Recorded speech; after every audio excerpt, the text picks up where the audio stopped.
There we go. It took forever.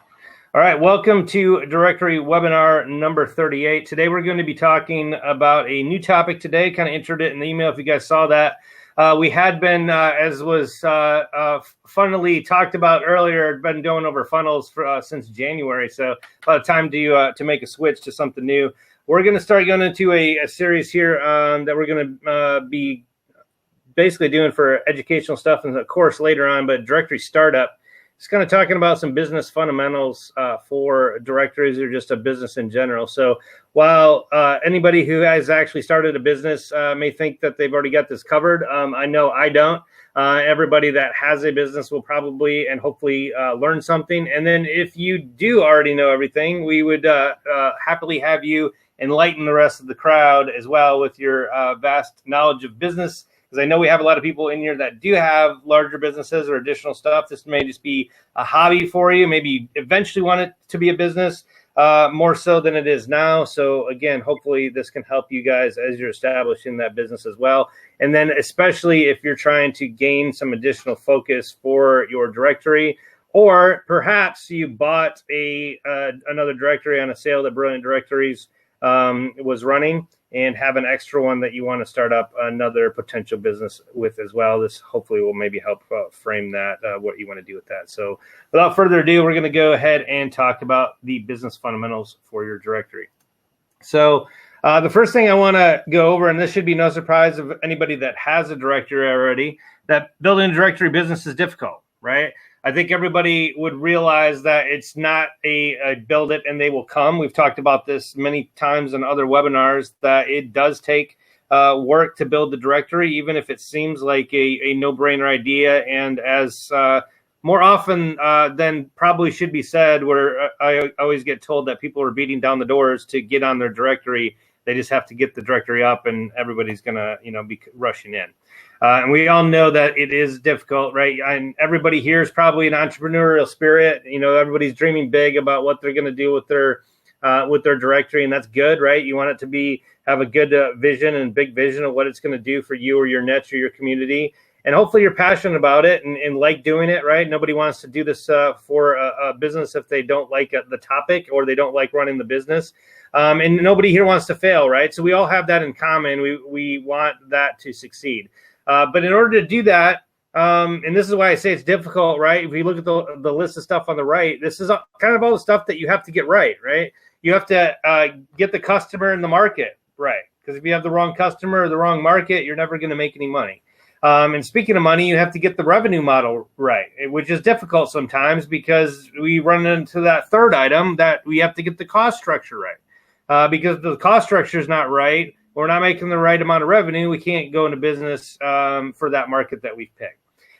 Maybe it's the fourth one there that you have to get the customer acquisition right. So maybe the structure and the cost is good, but nobody's there to see it. It's the old, a tree falls in the forest and nobody's there, or to hear it, it'll really fall, right? If nobody's there, you're not going to make any sales and you're not going to be profitable.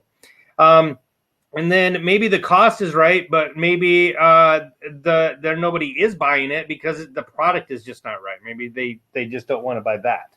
So, and then if you get it right and you get those things done, a lot of people here are solopreneurs or don't have a team, right? When it starts to be successful, you have the right team set up to get you, further on down the path or to start to scale.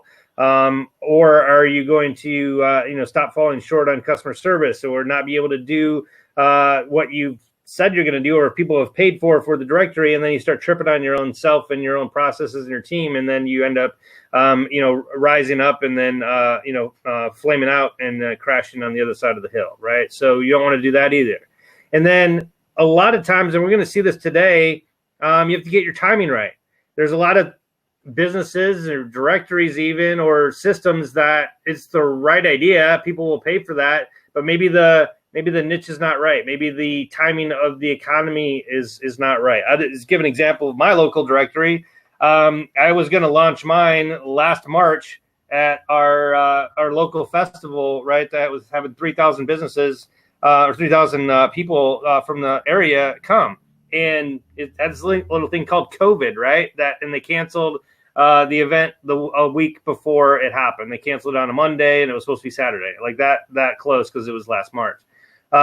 And so timing wasn't right on that one, right? But it happens sometimes. So if it's not the timing of maybe your launch, maybe it's the timing of the product. Maybe it's too early to market. The people aren't ready to do that. We're going to see some examples of some businesses today where that has been an issue, right? So what everybody, just feel free to chime in here whenever you guys want. What's one of the things on this list here that you guys either have had to struggle with or had to come up with a resolution to, or just maybe have hit the wall on, or or still struggling with? Like, which one of these resonates with you guys on the call here? What have you guys, I guess, either need help with or that you've had had to deal with? Anything on this list resonate with anybody? I think just around the two topics of pricing, how to structure that, because it's kind of just taking a stab in the dark. I mean, we kind of know what the cost of a cup of coffee is, loaf of bread, that kind of thing, or what you can shop for a car. I mean, you can shop for a car online and get some range of pricing, real estate. But when you're creating a membership based platform on a subscription, who's to know if it's, my gut sense is sometimes we're charging too low, but then you want to kind of build it, build the crowd, and then maybe potentially increase the price. So that's probably one of the challenge, how to structure that. Yeah, we'll talk about that a little bit today. We're not going to deep dive into the price and stuff, but these are just some topics. But yeah, there's some, we're going to go over some businesses that made the decision. If you want to scale, right? If it's one of those topics that needs more of a scale type thing, then you kind of need to be in a position or be prepared to, not, I guess, get all the revenue right away, right? Right. You're saying, kind of get people in the door, to kind of bide your time to get the people in the door, and then the money making monetization stuff will hopefully follow after that, right? There's a lot of businesses, and so this is more of a business lesson too, on just finance stuff, but there's a lot of businesses that not necessarily go into debt, but that they are in the red for the first years, right? Even the big companies now, and we'll give an example of this later. I think YouTube, for example, I think the first 2 years they didn't have they had zero salary for the guys that were doing that, and so they were trying to they got some people to invest some money, or they had some cash or whatever, and they were able to float it out while they built the battleship or whatever. And obviously that's not for everybody, and sometimes you can build a little bit and kind of get the momentum going, add stuff, or start charging more, like you're saying, start adding fuel to the fire. And that's why sometimes we always say too, don't throw all the everything that BD has into the kitchen sink there. You want to hold some stuff in reserve and kind of stoke the fire there as it builds over time, even though it's available, even though you got the kindling over there in the pile, So well, the quick thought on that as well is, like, to your point, is a lot of these big companies, Uber, Lyft, Twitter, and so forth, they're not profitable for years.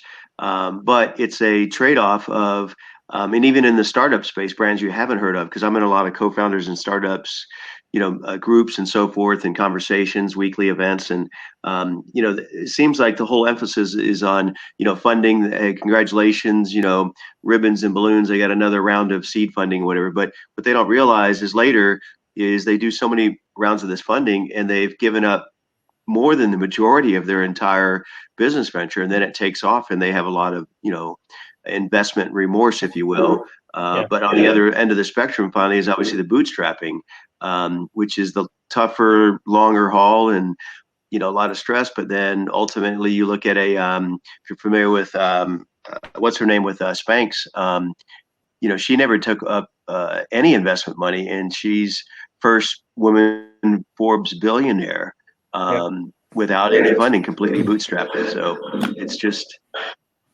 it's a tough call to do the bootstrapping, but in the long term, if you can make it happen, that's the other challenge. How long can you wait it out and struggle being a starving artist? it, so. Yeah, and there's a personal decision from everybody. You got to make that decision. It's kind of like the old college or no college, right? Do you want to just start your own business, or just do a trade or whatever and try to get in the market earlier and have more time to work, or do you want to maybe get a little bit more education, but then you owe a lot more money back for schooling, right? And you have to pay that back. So again, it's just all life choices, right? Both for schooling and or business or whatever. It's always nobody ever has the right answer, and we're going to show that later today. How even the big names where you think they got all the steps right, didn't really have it together at the beginning. Toby, were you going to say something? I think it was me actually, right? It was Chris. Oh, okay, Chris, go ahead. Yeah, it was good to see two people from Scotland on here. Actually, it's amazing, isn't it? Whole world, and you've managed to attract two people from Scotland. Incredible. The smallest nations in the world. No, I'm lucky. This isn't my income, so this is. I'd like to say it's a fun biz, but I have set up an e-commerce business before and had that as my only income, and it was hellishly stressful, but it worked. So this venture for me is not my only income, so it doesn't matter so much. But I've found already that the only way I can attract businesses in at the moment is to do it for nothing, and my strategy is to do it for nothing for a year. And then provide a good enough service. This is my plan: is a good enough service that, and we haven't even discussed money. Actually, I think I've actually removed some of the costs from the website completely. And I don't know whether that's a good strategy or not at the moment. We've got plenty of businesses coming on. I'm having to go out, obviously, and find them. They're not flooding in on their own. But I don't know whether that's a good plan or not. When I started, I had prices there and offered codes, so that you could. But the niche that we're in is that people are so wary of coming on, and when you've got no traffic as well, it's very difficult to offer someone something. Well, and that's really the thing we were just talking about with Rich too, right? Is that when you don't have a commodity to sell at that point, as soon as you start getting the traffic, if you get a member for free, now you've got something you can monetize, right? You've got the eyes, you've got the traffic or whatever, and now you can start to think about some other types of monetization methods, whatever, because you have the traffic. And that's really I don't have it on the slide here, but that's the difficulty of a two-sided marketplace, right? When you have a directory, you got to have the product or the people to get on there, and you also have to have the clients to go see the product, right? And if you don't have either one, it is one of the most difficult, things to start up, because you have two sides you got to try to stoke, right? And so that's why we've gone over this many times in other webinars, talk about claim listings or having some initial content or whatever. Any of those, it's just, there's a lot of other online businesses too, like coaching model or membership model or whatever. But even when you start those, or, you have a course to sell, right? Or you're providing the training. There's always something else other than them joining the membership. You've got to give them something in return, right? So, and that's why Frank, I think, Chris, I think Jeff Bezos would agree with you that you're on the right track, because look at his approach with the Amazon Alexa, widget, is that for the longest time it's pretty much commercial free. Now you have to pay your $9.95 a month for your Amazon Prime in order to get commercial free on your Alexa, as well as the music selection and so forth. The free model really, in my mind, is not that great of a value anymore, but they built out a huge platform and audience for it. Now that the crowd is there, I just make up a number, but if they have 100 million, they don't need all 100 million paying. If they have 20 million paying. Well, and they're planning to push other stuff too. Like mine keeps jumping in. If I ask for the weather, they'll jump in and say, would you like to hear the latest, deals on whatever, like whatever. It's annoying. And it is annoying, but now, think about, it's. But if you pay the upgrade fee, how many millions of homes are they just sitting in there waiting for you to ask about something, and then they're just like, well, we've got one of those. Would you like to hear about that or order that? And they're like, how many of those people say yes? Right? Now, not only are people not listening to me, my devices are not listening to me correctly, but but to that point, now you pay your membership fee and you avoid all that. Or on Spotify, it's free, but they draw the crowd. Once they have the crowd, then they can say, now, do you want this for $4.95 a month? And now it's commercial free or advertising free, so. Right, and BD has some of those components too. Like you could get Joe's Pizza Shack, right, and say, hey, do you want to advertise on John's Pizza Shack? And it'll go right on his listing, and then you get him to advertise, and he's like, yeah, I want to advertise on John's Pizza, and so you get his ad on there, and then you go to John's Pizza and go, hey, Jim's Pizza's advertising in the directory. If you upgrade, we can take those ads off. Or you can just go right to Jimmy John's and cut out both of those guys or whatever. Yeah. But now, what about anybody? I'd be curious with the panel here. How many people have done trade, in-kind services through the directory in lieu of or in addition to, paid revenue, and if they see any value to that? John, Tiffany, I barter sometimes if you want to. Yeah, barter. Yeah, what does that look like? Well, I'll approach somebody about doing some work for them, but here's the deal with barter.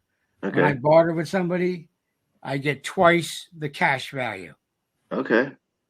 Because I can't take their whatever and go spend it. Right. And most people go for. I've only had one person really squawked it. He felt like I was ripping him off. And was that the Chicken Shack? I said, well, you don't have to say yes. So. Nobody's ripping you off. I appreciate you not bringing our conversations into this into the meeting here, Frank. Right. Was that the Chicken Shack that squawked back at you, or hey, now? I now I've discovered Canva, which is because I've been out of this business for a while. We've already one of the small businesses that came to us. It's just a tiny takeaway, and their menu was written on the back of like the receipt. That you'd get from them. And that's what they were putting on their website. So we've actually produced them now in Canva in about 20 minutes. I produced them something that looks really quite professional. Wow. And do you know what? And I never thought of it before, but that's a service that we could offer to a lot of people, because we're never going to pick up the huge businesses that have all the resources, but the smaller businesses that don't have the resource to do that kind of thing and don't have the time or even the knowledge to go look where I didn't know what Canva was until about 3 weeks ago. Now I think it's the best thing ever. I mean, I'm amazed by it. I mean, my last design package was MX Fireworks or something, so that there's potential that could work, and I suppose that's value added that we've come back to him, and he's already said, wow. Lots of times, if I pick up like a really lousy, ugly business card, or I see somebody running an ad in like a Clipper magazine that's like really crap, I'll redo an ad and just send it to them free of charge. Because I'm, if I have a half hour to kill, I sit at my desk, I bang it out. And I picked up work that way. And people are really, really appreciative when you do that. Yeah. Well, I didn't realize how bad my old ads looked until I saw this. we're about to you would have thought, wait a minute. I said, you would have thought that the people that you're paying like $600 or $700 to go in their magazine, number one, there's two reasons why they should tell you that your ad stinks. Number one, to help you, and number two, to make their publication look better. Right? Speaking of that point, two quick strategies I've used in the past. One, I had Coffee News, which is a franchise, a printed publication. One of our strategies we used to do is we do a mock-up of your ad and then send it over to you as a proof, even if you didn't order or have much conversation with us other than, maybe an inquiry. And they would look at it, and then the whole conversation flipped from like, do you want to buy an ad? What's your distribution? How much does it cost? To like, this looks good, but actually, can you change that and that color? Our font should be this and that. And they've already kind of, bought the ad in essence. It's kind of something closed. And with BD, Brian, yes. I'll say one last thing I've done real quick along that line with BD with our podcast directory is if I'm scouting a resource, a company to buy into our platform. Here's a technique I just picked up a few weeks ago, and it's right now batting 1,000. Is I'll pen it on Instagram or Twitter, whatever, LinkedIn. I'm communicating with them, and I say, Ryan, I thought you guys were on the directory, and I did a search for you, and then I'll do a search for their brand, type in their brand, and obviously it comes up as no results, but Ryan built into our platform basically kind of says, whenever there's a no result, instead of saying error or whatever, it says this space is available. And I've had people then buy and get their profile because they feel like,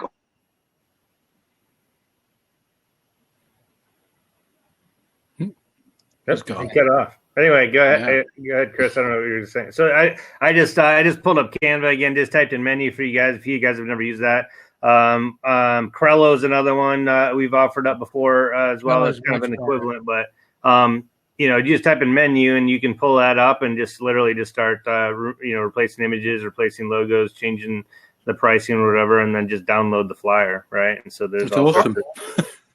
Brian? Yes.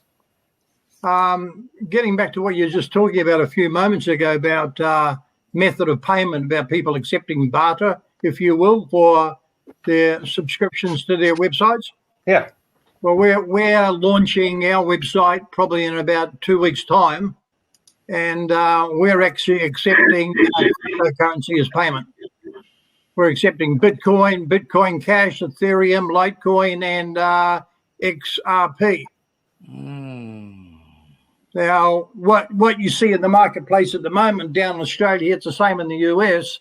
There's a shortage of currency out there in the marketplace. That's why in the US, the government's dumping trillions of stimulus packages out in the marketplace. The same as down here in Australia. So I think it's very important that anybody who is looking at selling a product or service has to start looking at currency systems outside of the fiat system. Now, with our system, what we have is we have a payment gateway set up, which I can share with you guys later, so that when people come to pay for their subscription, they've got a choice. They can pay with debit card, credit card through the fiat system, or they can pay with those cryptocurrencies. But we have a payment gateway, so if they want to pay with Bitcoin through our payment gateway, they pay with Bitcoin, but we get cash going straight into our bank account. So we're not actually taking the cryptocurrency itself. Okay. Now, are you using a one that BD is already taking that converts that, or did you pay for an integration to add something in there that's not native BD functionality for a? Well, no, it's not part of BD functionality. I think we just added it all in ourselves. I mean, are you using like how are you integrating it to their membership? Are you just doing it totally offline? It just links from there. No, we just putting the link in there now, okay? And we've partnered with a third-party payment gateway, and it costs. You got to manually add them in there to BD later after they pay, kind of thing. No, it's in our directory. The merchants themselves can take the payment, use the payment gateway as themselves. It costs them 1.99% for every dollar's worth of income they get through for it. That's in cash. So if the sale was $400 and they want to pay in Bitcoin, well, the merchant would get $400 Bitcoin in his $400 fiat in his bank account, but it would cost him 1.99%. And what happens is, because we're a partner with the payment gateway, we pick up 20% of that 1.99%. So we're going to. But how are you integrating that into your BD site? Like when I pay with Bitcoin, how does that turning on my membership into your site? I'd be interested to see it on the screen share on his website. Well, yeah, I would. It would. None of the sites are working though, so it's just our IT guys are doing that part of it. I just found it. Then I went back to the company and said, "Can we do a partner thing with them?" And then set up a partnership deal with them. And then what happens then is that companies like yourselves out there, if you linked up through us, we pick up 0.8% of everything that you pick up, but you'd still pick up 20% of whatever your merchants on your website if they use this payment gateway. Is there a link for that or something, or a website? Yeah, just throw that in the chat there if you want. As soon as our IT guys finish it, I can bang you the link out there and you can go in and have a look at it. But I mean, these days I think it's important that you've got to start looking at all types of methods of payment to accept. I mean, down in Australia here, McDonald's didn't start accepting debit and credit cards until 2004. Wow, geez. It's probably the same in the US. But what they found was that there was a demand in the marketplace for alternative methods of payment, and up until 2004, they only accepted cash or fiat.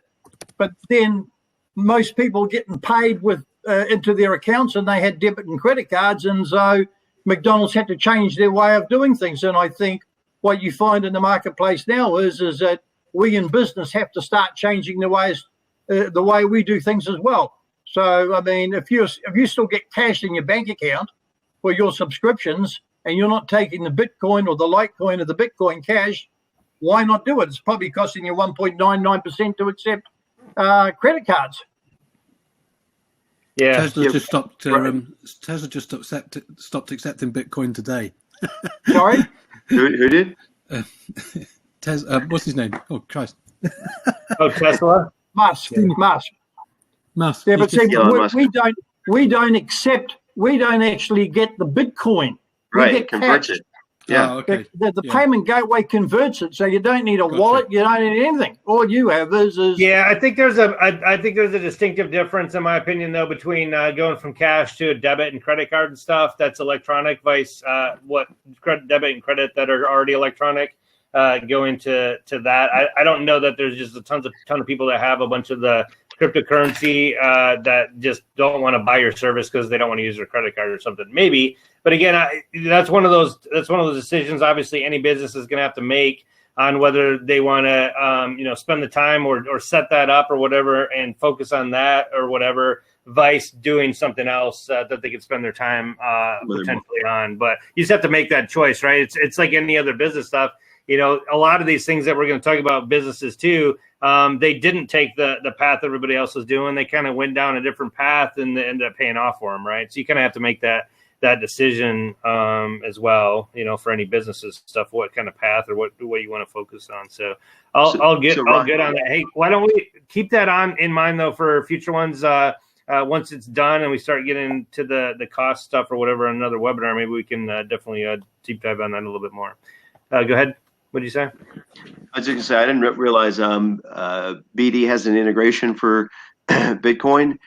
And then the follow-up to that, too, is like, one thing is, as a kind of rule of business is, sounds kind of obvious. That's called what I call a BFO, blinding flash of the obvious.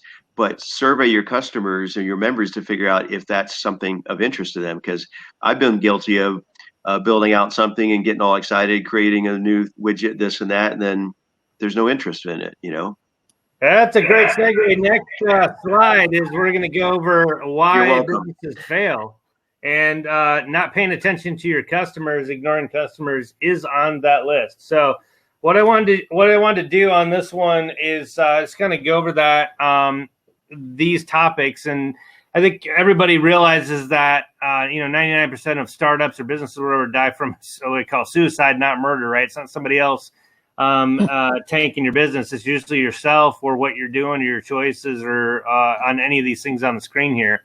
And it's basically because you guys, or not you, but the companies failed to make a great product or failed to make a great company. And so take a look at this list. And I'm going to go ahead and open up a poll here. I want to see how smart the crowd is. And I want to see what everybody's thoughts are on why businesses fail. So let me pull up my survey here, and let me know if you can see it. Go ahead and take the poll here. Does everybody see it on the screen there? Yep. So go ahead and take the poll. We'll see live here on the screen here what everybody thinks. Go ahead and you can pick multiple. You don't have to do one. Don't pick the entire list. Obviously, we need to make some distinctions there, but pick your top 5 or whatever reasons why you think that businesses fail. We'll see how your answers compare to the crowd here. Do you just click on that submits it, Ryan? Does that? Yeah, just click it. You don't have to submit it. That's a great question. Is everybody submitting, or are you just clicking it? There's no button to submit. Oh, there's not? Okay, then just click the buttons. There you go. I don't do polls often enough. I gotta do my failure polls more often.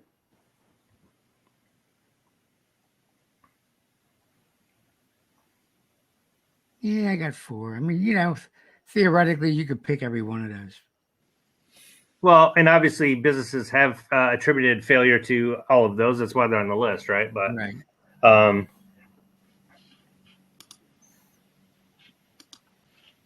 I don't see All my right. name on the list.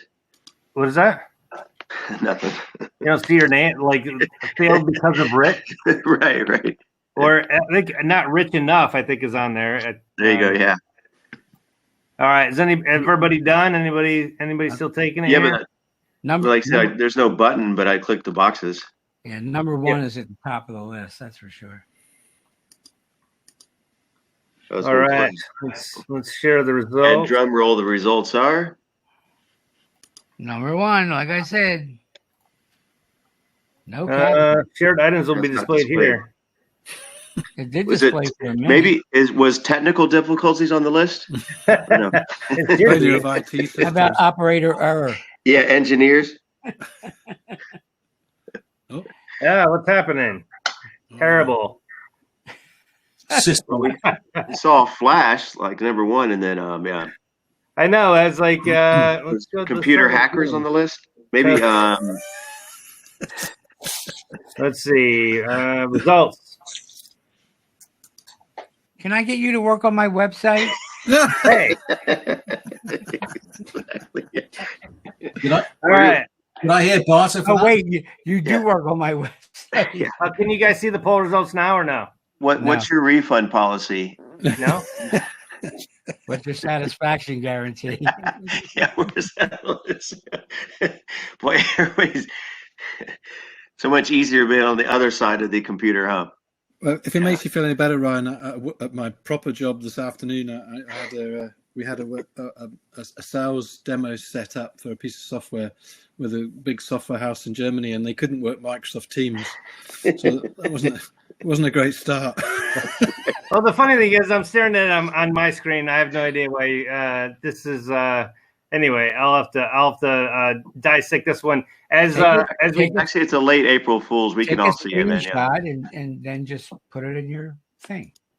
We can see your slides. We can see your title screen. I know. Let me get a screenshot here. I'll stand by. You're welcome. Well, I was trying to figure out what I should do with the stuff here. So the path of least resistance. Is this the comedy segment of the? It is. This will be edited out. Oh no, this is the roast. This is the Ryan's. Let's roast I haven't Ryan. seen anything funny yet. This is tragedy. It's a tragedy. Well, that's what they say about comedy and tragedy. Whatever, yeah. All right. So give me a second. And this is being recorded. You said. Don't worry, Ryan. I'll walk you through this. He's starting to get a little annoyed now. Whatever, yeah. He's testing his nerves. Whatever, yeah. In the How long? Does anyone else use a CRM piece of software? I've been playing with HubSpot. I was just going to join HubSpot. I was a member and never used it. I think I had a free account. Oh, sorry. We can forget that now. Sorry. Moving on. Yeah. Can you guys see the poll now? Yeah. Yes. All right. So everybody, so we chill, and I'm gonna write these guys on their poll software here. I would think it would order it appropriately. Yeah, you would have thought, because I got to tell you the truth. 1. That's weird. 2, 3. It was so long ago, I can't remember what I ticked. So, very funny. Yeah. So if you picked one of those, you know who you are. If you picked one of those low percentages, nobody else agreed with you. But well, so it went with cash flow and lack of research and ignoring the customers and poor marketing. So, all right. So let's go look at the actual data. Did somebody want to jump in? Well, that thing about it says market research, but it actually hyphen no market need. I mean, that's what I'm a big fan of Shark Tank, and that's always interesting when virtually all 5, that person will walk on the carpet and they're just, head over heels in love with their product or their service, and they've invested their life savings, their kids' savings, their neighbors and friends and family, and then all 5 sharks will say, "Hey, no one wants what you're selling. Take it behind the shed and shoot it." Right, exactly. I feel bad for those people because I mean, there's been several episodes where you can literally they like go sheet white face. Oh yeah. Because of that, they're like, Right. I've mortgaged my children's livelihood for this thing, and are you kidding? What? You know, that's why I love Kevin O'Leary, man. Exactly. You know, people hate that guy, but I love him. Well, I mean, it goes to like ignoring your customers. So basically, they look how they kind of almost tied, right? So, you know, part of it, you know, you can say market research sounds sophisticated, but it's basically just, you know, doing that beta group, and it's hard to kind of separate yourself from, you know, the emotions attached to your business, because you think you have this aha moment, this light bulb moment, and but you never really kind of did. I mean, we're launching like a new initiative to target authors, but rather than just launching it, going all in, I'm you know, surveying some authors, you know, doing a focus group, and right now every single one of them is like, they think it's the coolest thing ever. So rather than just, you know, going at it blindly, I guess. Right. And so we'll get into this a little bit too as we go through some of these companies today. But you know, as you know, this one, you guys did good on this one. You know, competition really is low. And a lot of times people end up focusing on their competition, or they're trying to do what the other person's doing or whatever, kind of fearful that like if they don't do what they do, they're going to fail, or if they, you know, don't watch them too much or whatever. But, you know, like we said, a lot of times it's just you not executing you, right? As opposed to, you know, the competition, you know, beating you out. So let's go look at the actual. While you're pulling that up regarding competition, a lot of people will like throw in the towel, or like won't even act on their idea because everybody else, a number of other people are doing it. But what a lot of the experts will say is like, no one's going to do it the way you do it. You're going to have something. There's billions of people on the planet. You don't need to own all your market share, but it's you know, what you bring to the marketplace, your style, your technique, is going to be different. And you know, although the competitor, those customers may not relate to that person or that product or the way they're executing it, you know. Right. So since I can't pretend to know what I'm doing anymore, can you guys see the slides again? Yeah. Okay. All right. So here we go. This is from 101 post-mortem startups from CB Insights. Wow. Here's the actual percentages that the companies attributed to why they went out of business. Wow. And so you guys are right on the no market need, right? That was really high. And then the other one, and this is pretty consistent across the board, is just they and I think we talked about this earlier as well, is that they ran out of cash, right? They didn't have the maybe they were making money, but the cash flow didn't work, or maybe the cash flow did work, but they just couldn't make enough to, to extend it out or whatever. And then you'll see the next two, I think, what were you saying? Oh, wow. On, I guess they're rich. Is that I'm just shocked that 42% is what we just talked about, is like, no one wants what you're selling. There's no market need for it. And yet, these businesses fail for almost half. You're pushing almost 50%. That's staggering to me. How many things can you name where there's no market need? Now, if I want to say like maybe but I think they have that where there's too much competition or something, but I can't think of very many things on the planet that there's no market need. Yeah, well, I think I would rephrase it as there's no purchase need. Like I wouldn't pay for that. Yeah, it just doesn't kind of add up. Right, but again, how many of those things can you name? There's a market for almost everything. Maybe I wouldn't buy it. There's a lot of things I wouldn't buy that people trip all over themselves trying to get to. I guess maybe not a high enough demand that would warrant a successful business. I think what they might be saying is that it's too niche. I think might be saying that there's just way too much competition already. But I wouldn't let that deter me if I thought I had a better mousetrap. Right. Well, like a solar powered flashlight. That's not really a market for that. Says who? There is. You can buy solar. You can buy a solar powered flashlight. I'm joking. I was just trying to come up with something that. Yeah, but that's what I'm trying to get across. Is you can't come up with anything. a deep fried solar powered flashlight? A directory for Vineland, New Jersey, for instance. Oh, I happen to think that's Now the thing about ran out of cash, that's interesting because I think it's a combination of not funded, but also it first time I heard about it, I thought it was crazy. But like some of these businesses, especially the startups, they'll implode because they're hugely successful as far as product demand and need and orders, but they can't fund their inventory. And they can't so there's a huge demand, and they're too successful for their own good. Yeah, right. Which sounds pretty bizarre because you think like if that's the case, but they don't have enough money to fund, all the infrastructure. Their website implodes, and their employees are burned out. And the ones on Shark Tank, because they'll go in and they'll ask for $150,000, and then Dennis O'Leary tells them, "Well, hey, that's nice, but you need $1.5 million to do what you want to do." Right. You're just going to lose that $150,000 in like 15 minutes. It's gone. Right.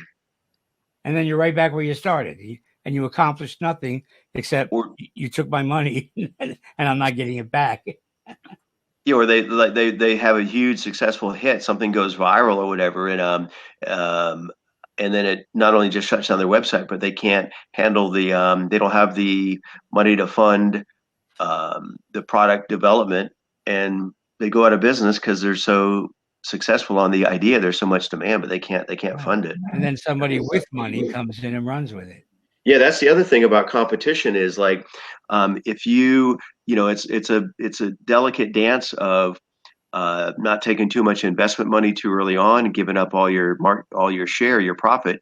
But then at the same time, you come onto a great idea, you don't have the resources to fund it, and it hits the marketplace. It's kind of the combination of the next two things too, right? You don't have enough cash, but maybe you don't have the right team to make it happen fast or whatever, and you get out competed or outmaneuvered by the people that do have the money and the team and just the processes, right? To just take an idea and run with it before you can actually get it off the ground. I mean, that happens all the time, and that's why you see other things taken all the time. I think of those movies all the time where you always see movies in two. Somebody has a good idea for every what are those two movies where they got the planet got hit by an asteroid? What was the impact? And I don't know. Anyway, like movies sometimes come in twos, right? Or but one has the better funding and better marketing or whatever, and it just kills the other movie. It's like the exact same movie premise, but it just tanks the other one because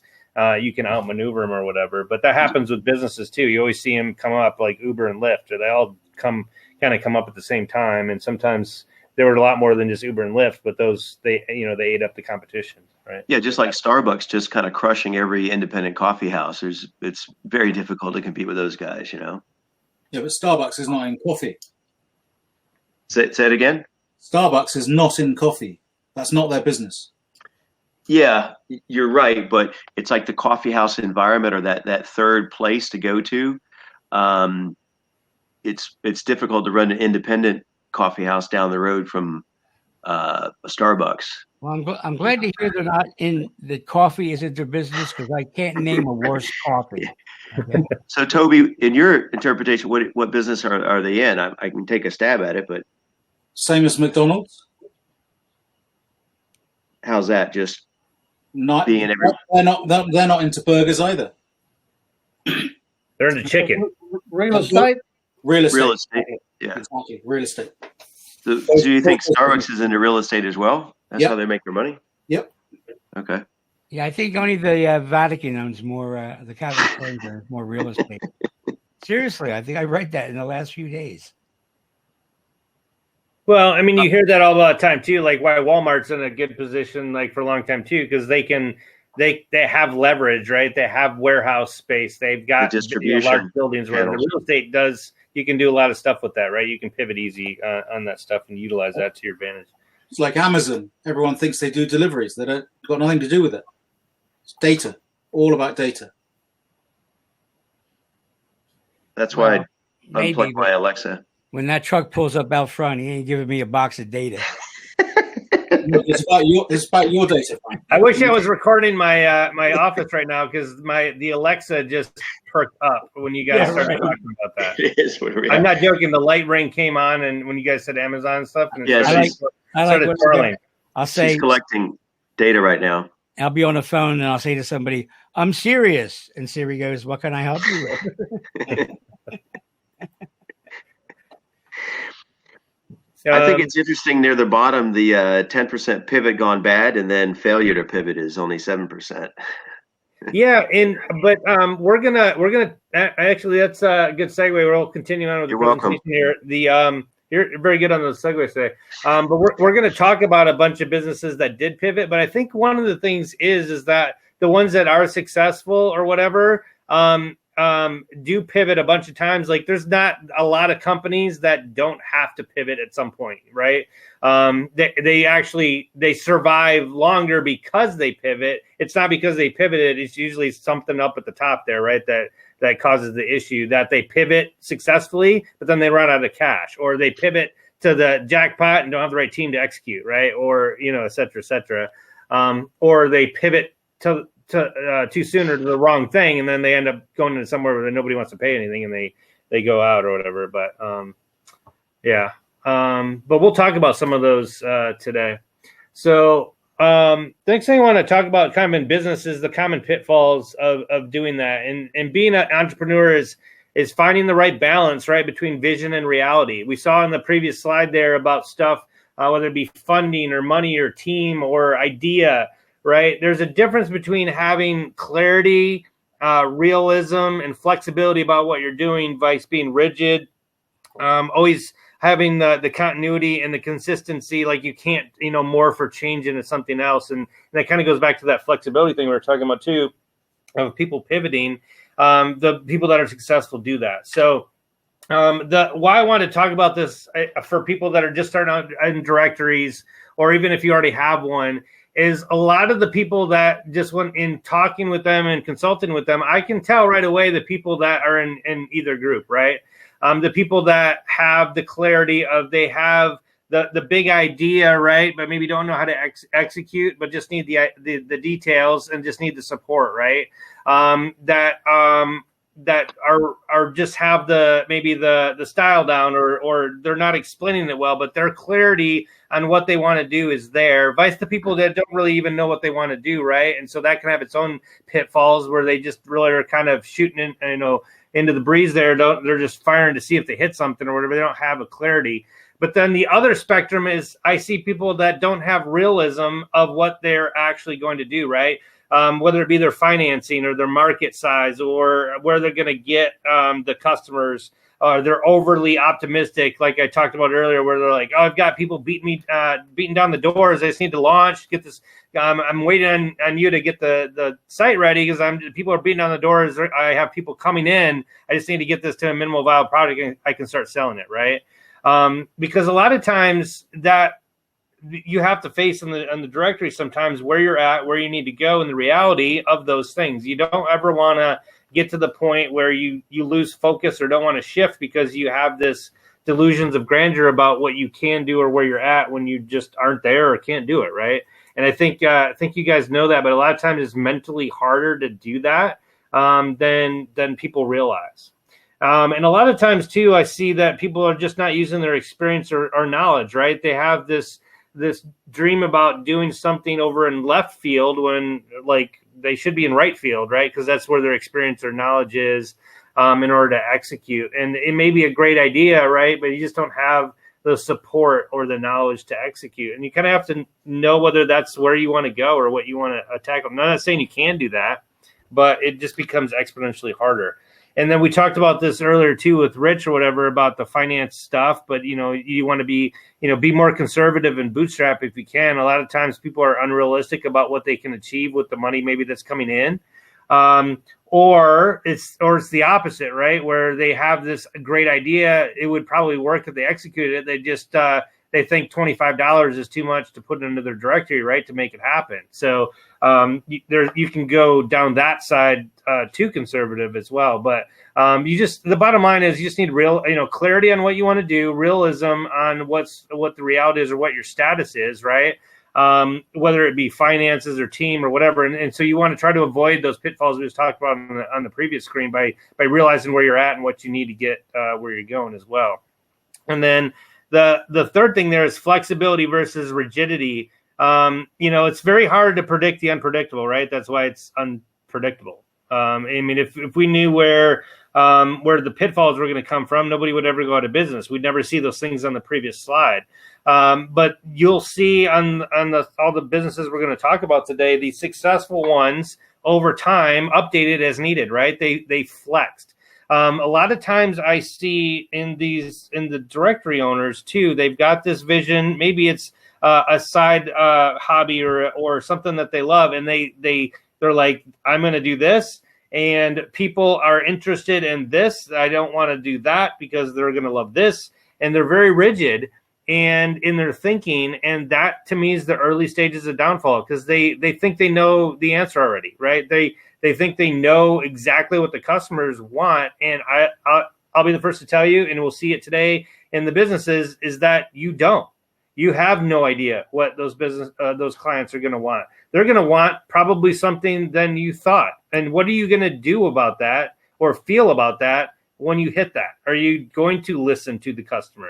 Are you going to change your pricing? Are you going to bring on a partner? Are you going to accept funding? Are you whatever that is? Are you going to be rigid or flexible? And just think about that, right? Because it's going to come up where you're going to have to make a flexible but rigid choice. And that could be the difference between you being successful and being a statistic on the previous slide.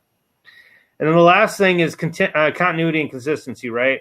You want to be have continuity and consistent in your business, right? But you need to make sure that your numbers and what you're saying and your execution and your consistency match up, right? You don't want to ever lie on the numbers. You don't want to ever say that you're going to do something that you're not going to do, or have that inconsistencies and incontinuity. You want those all to line up, right? And so if it's going to be a slow burning, growth or whatever, don't be afraid to say that, right? Don't be afraid to say that to people. We don't have the traffic yet, but I want you on board as an early adopter.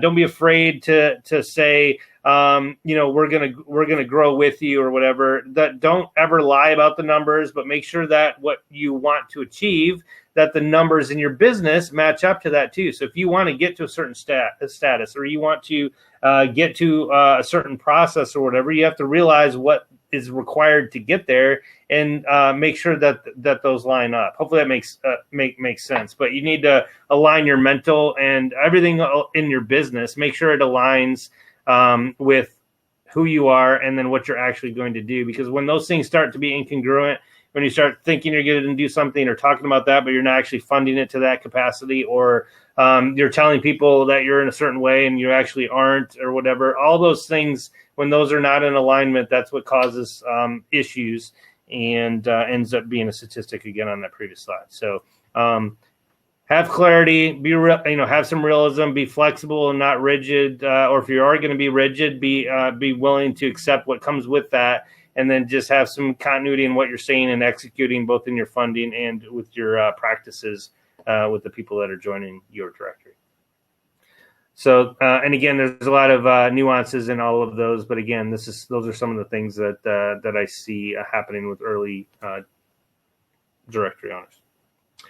So, as you get started or continue to grow, just a couple, again, just lessons learned that I've seen from other people I've worked with is that, and just by looking at the businesses we're going to talk about today, is that you do not know what will work, right? Even though you think you do, you don't, right? And don't expect to be right immediately.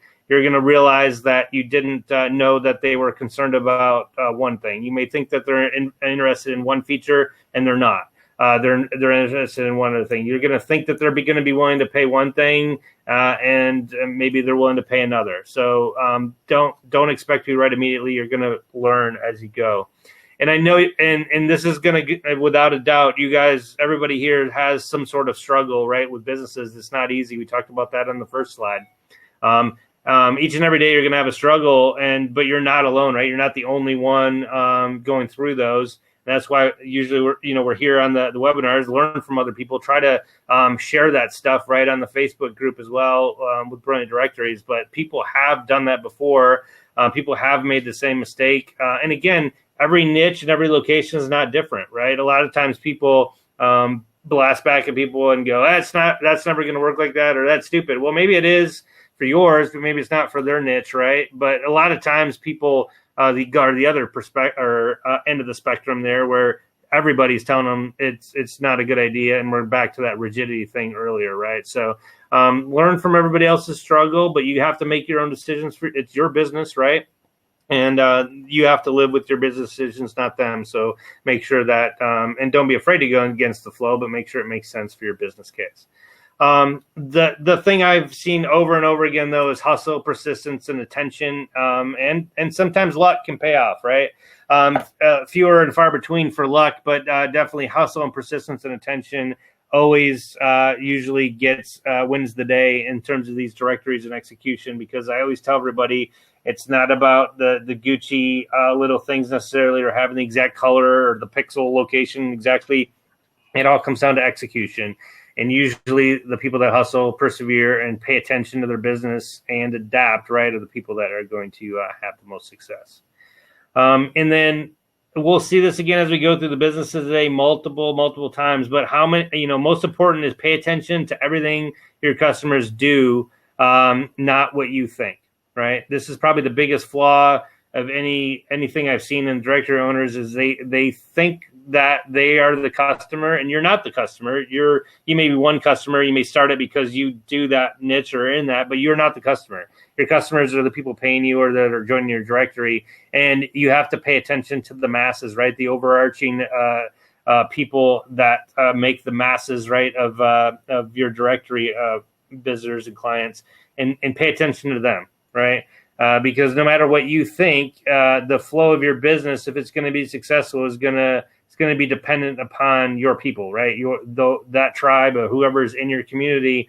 And we'll go over this later today with some other businesses. You may find a tribe or like a group of people that's a little bit different than you originally had planned, but if that becomes the lifeblood of your business, maybe that's what you do, right? That's what you now focus on, even though that wasn't your original intent. So pay attention to what your customers do, because that'll help you pivot and flex a little bit. And so just the last quote on that, I guess, learning from other people there, is from Terrence here. It says, I bid him look into the lives of men as though into a mirror, and from others take an example for himself. So not only learn from your customers, learn from other people that are in your sphere or on the forum or whatever, learn from them, try to be, again, flexible, right, and not rigid. And I'm probably the worst person to say this for what you want to do for your business, right? It's very hard to change your mind from what you think it's going to be and want to do something else, because you have it in your mind what you want to do. And it's hard, right? It's very, very hard. But again, if that's what you're doing for a business, and businesses there for a profit, right? Unless it's a hobby directory, you want to do what is going to make the money or what your community wants. And so I know it's a hard decision, but you have to listen to the customers and anybody else. Anybody have any thoughts on those before we continue with some of the case studies for some other companies?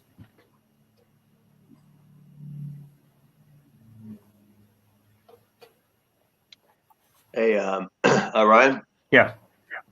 Yeah, that couldn't be more perfect timing. I mean, number of the points you're raising were very timely.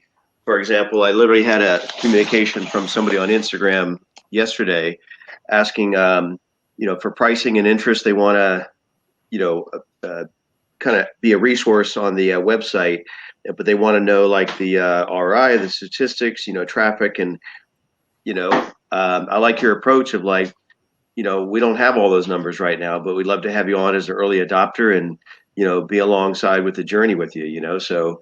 That was one point. And on the other, about pivoting, like our focus obviously is still on podcasters and, matching those with guests, but it's about kind of niching down. And now we see a huge market and opportunity for authors. And so that wasn't our original intention or design, but and it's kind of tough. It's not completely outside the box of what we've been doing, but to put more of an emphasis on that, so, I mean, it's almost right on the mark right there. Yeah. Yeah, good example. So we're going to go into some case studies today, and the biggest thing you're going to see from any of these case studies about the companies that have pivoted after they started is that at the beginning there was no grand plan, right? You see these successful companies now, and you kind of only see them when they come into the light, right? And you don't see them in the shadows for years trying to figure out an idea, or the team of people that are really talented and motivated that just didn't have the right idea at first and pivoted, and then until they found their spark or that right community, right? So the big thing is that there's no grand plan, right? It's not like they are any better than you, or even some of the director owners that have made more money than you. It's not like they had no grand plan maybe on how they did that. Now some of them probably do, and this is why we're talking about business stuff here, right? About making a business plan or having kind of an idea what you want to do, doing the market research, making a better chance of survival, right? But a lot of times, even if you don't have the plan, you just got to be able to pivot and make it happen. And we're going to see some of those today, but there was no grand plan and no one had it all figured out, right? And so that may be where you find yourself today as well. The biggest thing is that they just wanted to solve for something and started, right? A lot of times we talk about that for directory owners, where I just talked to one the other day. She'd been building her directory for 5 years. 5 years she's been building her directory and never actually started or launched the directory. So a lot of times in these businesses here, they didn't really have the time or the resources to get it all sorted out at first, right? I mean, that's fine. And you may be in that situation too, but over time, they learned more about their customer, right, and how they could bend their initial products to meet the needs of those people, and or totally flex to entirely different models, right? But the bottom line is they put in the time to figure out their business model fundamentals, what was going to earn them money or whatever, so that they could actually logically make the financials work, right? Because that's really all it comes down to.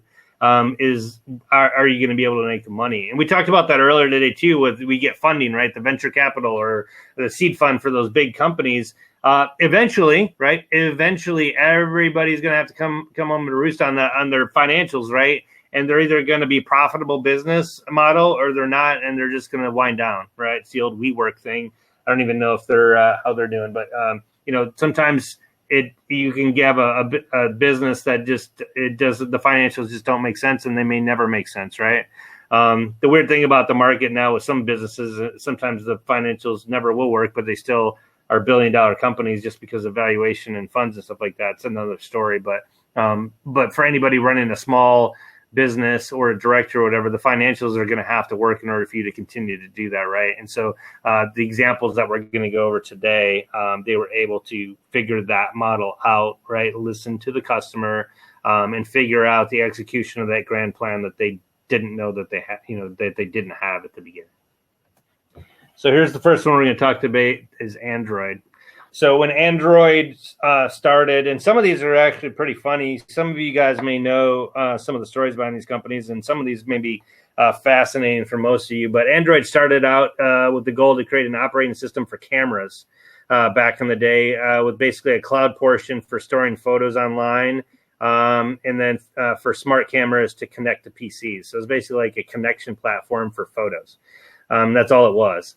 And then, as everybody knows, they didn't focus on the smart camera market, right? They pivoted to smartphones, right? And so that was one of those things where they weren't anticipating the smartphone. Back in the day, it was literally just a camera.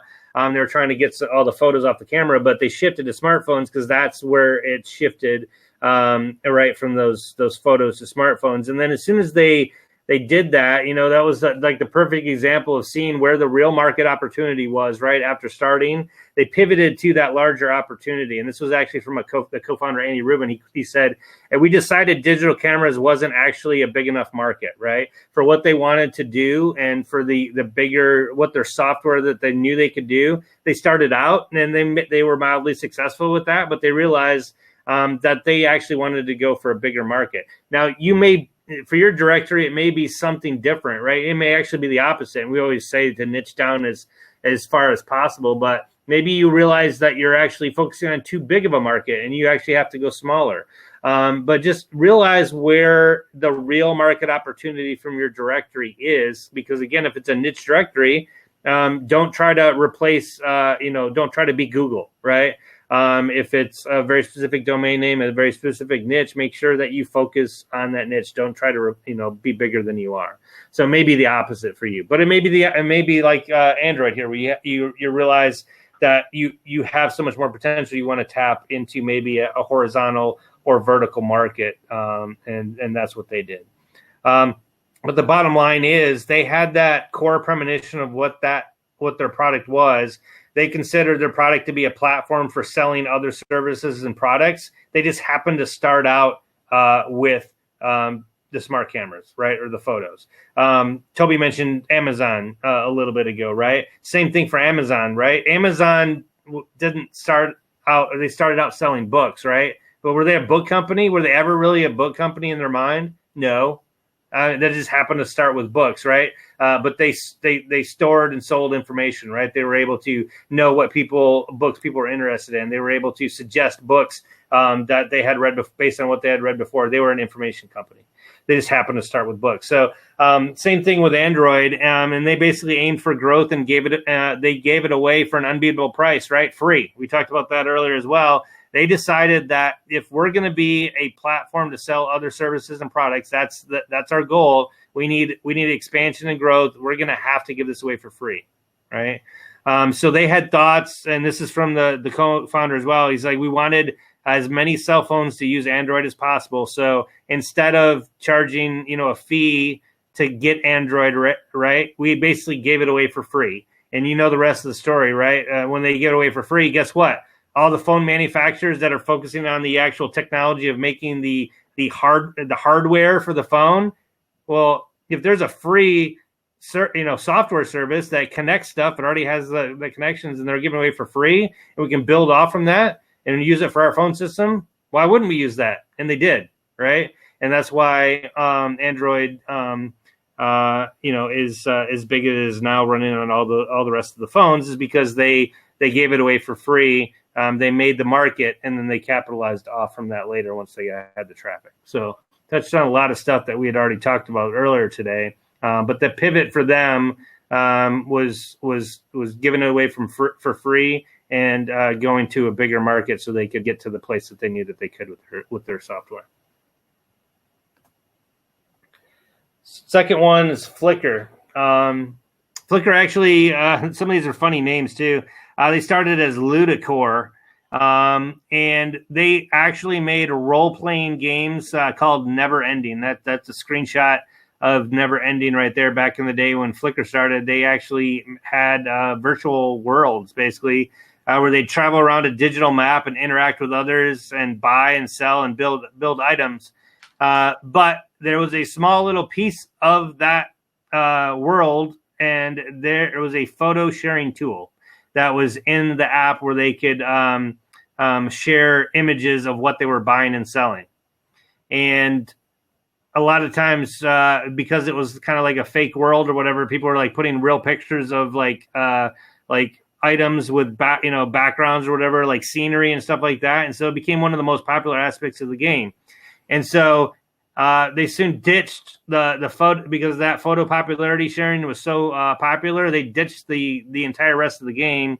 They focused down on the photo sharing popularity, and they pivoted and then renamed it Flickr. And so the whole thing for them was that Flickr had real focus, and sharing was the whole idea, right? And so from the start, it was building a community of photo lovers around that world who wanted to share images with other photo lovers. So they had a niche they had their people, right? And so they basically were able to focus on their core use cases, know what those were, and then it's important to realize that not to ever underestimate people's desire to express themselves and have a community of people like us, right? That's why Facebook is huge now with people like just in groups, right? They want to be around other people like them. And so that's what Flickr did. They pivoted. They found their group. shoved everything else aside and went with the photo exchange. So again, maybe this is you for your directory. Maybe you were focusing on coupons and events and articles and all sorts of stuff. And maybe everybody is posting events, right, for your local area. And nobody's posting articles and nobody's posting photos. Everybody's just doing events. Nobody's, businesses don't want to put coupons on there, but the events are taking off. Maybe you just do local events and roll with that and just turn everything else off. And it's there in the directory, but maybe you bring it back later. But maybe again, to focus on what the community wants, and maybe that's you. So maybe you want to take a lesson from Flickr and focus on core simplicity. Groupon is the next one. Everybody's heard of Groupon. So Groupon started as a company called The Point, which was a social media platform designed to get groups of people basically together to solve problems as causes. So you'd get together and, maybe just with all the political stuff going on, let's say social reform in our city or something, right? That's a cause. And you would get a group of people together on that, and it didn't go anywhere. People didn't want to jump online and jump on a cause virtually. But they did have a campaign early on when they started that did get a lot of popularity, and it was a group of users that decided that their quote cause would be saving money. And so their plan was to get those 20 or so people together in that group, and they basically got the group to agree on what they want to save money on. And then they'd go to businesses and say, hey, we got the Point group here. We got 20 people together. Our cause is to save money on that product. Can we get a discount? And so that struck something in their mind. And at that point, Groupon was born. They totally shifted from causes and went straight to that ideal of people saving money. And then even back in the day when Groupon started, maybe if you guys remember and utilized them back in the day, it was only one deal per day, right? And it's had to pivot several times since then. It kind of, went viral. There was everybody, bajillion things per day. They ended up, I think, being more predatory pricing on the businesses and actually hurting the businesses, and it kind of shifted more to shopping and stuff now. But the bottom line for that is they paid attention to how people were using their product, and especially if they're using it in ways that you didn't originally intend, right? And so maybe it's something totally off the wall. People started doing something you didn't even see that coming. It's like out of left field. All of a sudden, there's a lot of interest in there. Stoke that fire maybe a little bit. And if it takes off, maybe that's your new business, right? Focus where people are paying attention to. And so that was the lesson that Groupon learned. Similarly, Yelp is another one. This one's kind of close to the directory owner's heart a little bit. It's kind of similar. In that, it has a bunch of reviews, but which we have for BD, but it didn't always start out like that. Yelp actually started as an overly convoluted automated system. Basically, what it would do is it would allow people to email their friends asking for recommendations on local doctors, for example. And so and actually it's actually ironic. It's kind of like what Facebook, we see all over Facebook now, where people are asking for recommendations. But they basically realized to make it scalable, they would have to store all the answers in this communal site. So everybody could go see the same question, didn't have to keep asking over and over again, right? They didn't want to keep people asking, like, what's your favorite doctor? And then the next day is like, we're new to town. What's your favorite doctor? Which happens now on Facebook as well. But they wanted to have a database where people could go and see the answers to the questions, right? And so what they noticed was that, again, listening and paying attention to how people use their product, even though that wasn't the original intent, people started adding reviews for businesses that were unsolicited. Like they'd just start going on there. Nobody asked for like what their favorite doctor was. They'd literally just go on there and go, my favorite doctor is this, or they start talking about a friend's business or something, or leaving a funny review or whatever. And they were just doing it for fun. And then everybody started doing that. And so they realized nobody really cares what other people think about on specifically for the personal recommendations, but everybody loves anonymous recommendations with these reviews because everybody's doing it. So they pivoted, and they actually it wasn't really Yelp then. They started doing these Yelp parties, and so they would actually go around. They'd mix their business with pleasure. I think it was in obviously probably California, probably in the the younger scene there. They just started going around to Yelp parties at local venues, and then they'd go talk to people, and they'd start having people write reviews at these Yelp parties and get a bunch of reviews for the establishment that they were having the parties at, try to get them extra business or whatever. And so they were kind of bringing them in. And then obviously they pivoted to what you now know it is, to just online reviews. But the bottom line again is that they had the reviews thing really wasn't what they started out on. But they saw what interested people, what people were doing without being prompted to do it, right? They didn't have to go solicit people a lot to do the reviews. People wanted to do that because they thought it was fun, or they liked, or opposite, right? They liked ripping on the businesses that they didn't like. And it started to provide a realistic view of what that business was really like, because the good ones didn't have anybody going negative, right? They were all good, and they had the review disparity at that point, and the rest is history. So again, it may be listening to what your people on your directory are doing for free or that they're interested in, and then stoking that fire, letting them run with that, and letting that be the focus of your directory, at least what you're advertising or pushing out to the people joining. Next one is Instagram. So again, this one I think is a little bit more universally known, but maybe it isn't to you. Instagram actually started out as one of those check-in copies. Foursquare was first, and then Instagram was next, but it wasn't called Instagram. They called it Bourbon, BURBN. It was just like another check-in app. And they were basically the focus. It really didn't have a focus. That was really the problem. It was you could do user check-in. You could make future plans with people that like we're going to go to that place later.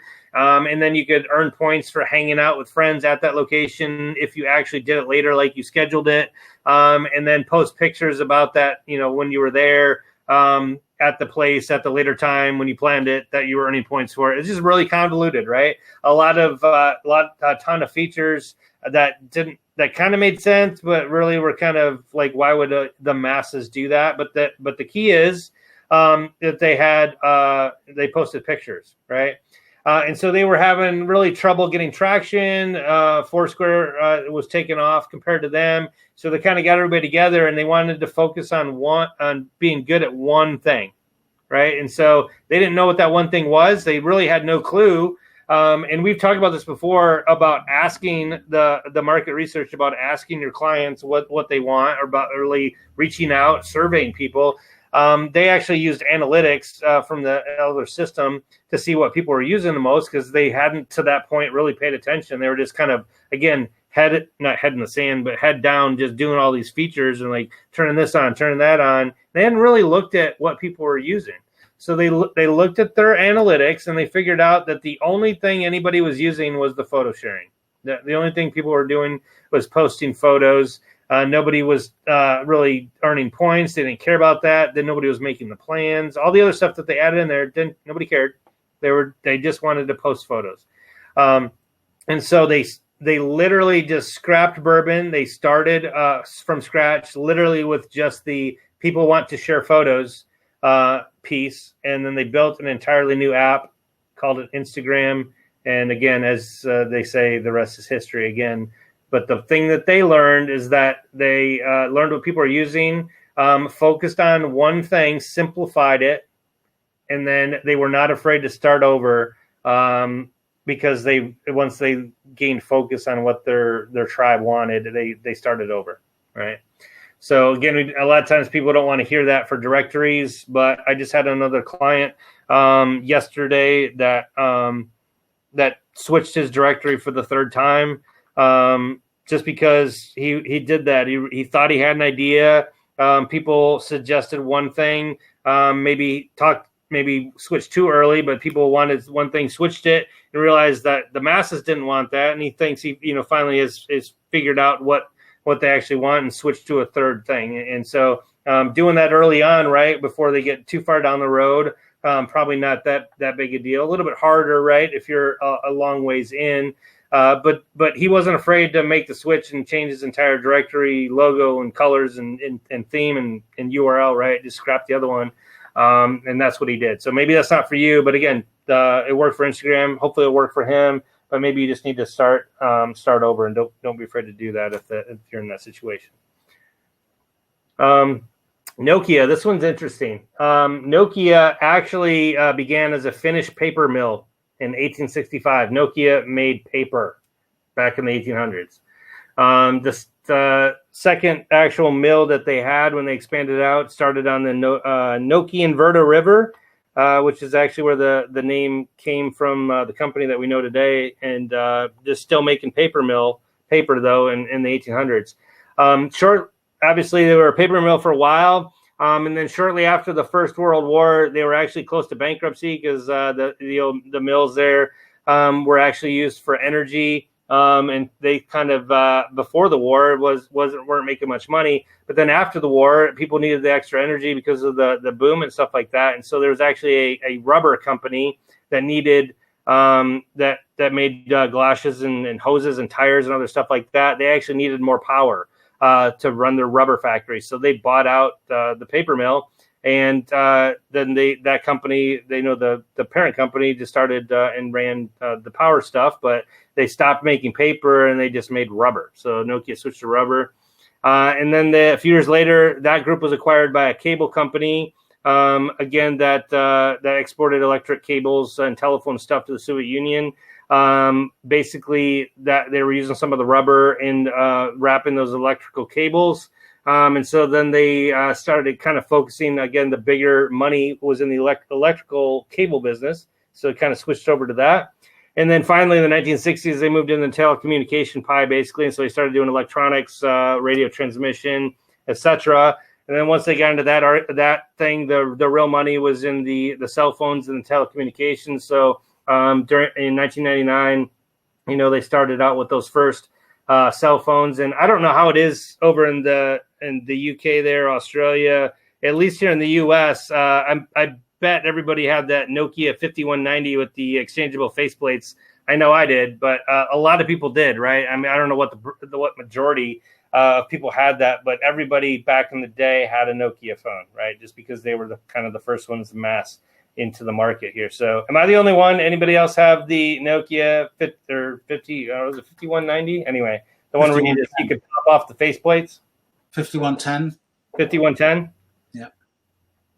And before that, 49 something. Okay, so maybe a little bit more, ubiquitous than I thought, but everybody had those, right? It was fun. You get to pop off the faceplates. You got, you showing everybody the cool new faceplate you got on your phone. It's funny to think back that people used to do that, but we did, right? But and obviously they pivoted again, right? They don't really they kind of got outmaneuvered, right? We talked about earlier about with the iPhone and some of the other stuff, and Nokia's aren't as prevalent necessarily. But even if you don't have a Nokia now, like everybody used to with that faceplate, they're still the third largest network equipment manufacturer in the entire world, right? Making network equipment for cellular technology and just all the networks and stuff, and all the the 5G networks, all the stuff that's expanding out, right? Because they kind of do the telecommunications thing. It's not just the handset; it's the entire. They're kind of focused on the entire network, right? So Apple doesn't do the network; they just do the phones. So. So anyway, this is probably one of the best examples, is that if you keep going where the money's at, right, you can last 100 years like Nokia did. They started out as a paper mill, went to rubber manufacturer, to cabling, to telecommunications, then phone networks. So again, probably back in the day, nobody started Nokia at the paper mill going, you know what, someday we're going to run a large telecommunications electronics company. They're making paper, right? So that could be you. That could be your directory making paper right now, right? But you don't really know what your future is going to hold. If you're flexible, go where the money's at, focus on your clientele or whatever, you're going to morph and change. But if you can successfully navigate those waters or whatever, you can be like Nokia and still be successful, even though you're changing it up periodically. Next big one is PayPal. Again, you see all these are all big hitters, right? I mean, they all shifted from what they originally were. So PayPal is no exception. So the one thing with them, and this is kind of for you guys on the directory, is that sometimes you can be dogmatic in your what you want to do, but be flexible in how you do it. So, for example, PayPal has never really strayed from payments. They always have known that they wanted to work on payment structure, about making that easier. They didn't know how they were going to do it. Maybe they had an idea and they kind of flexed.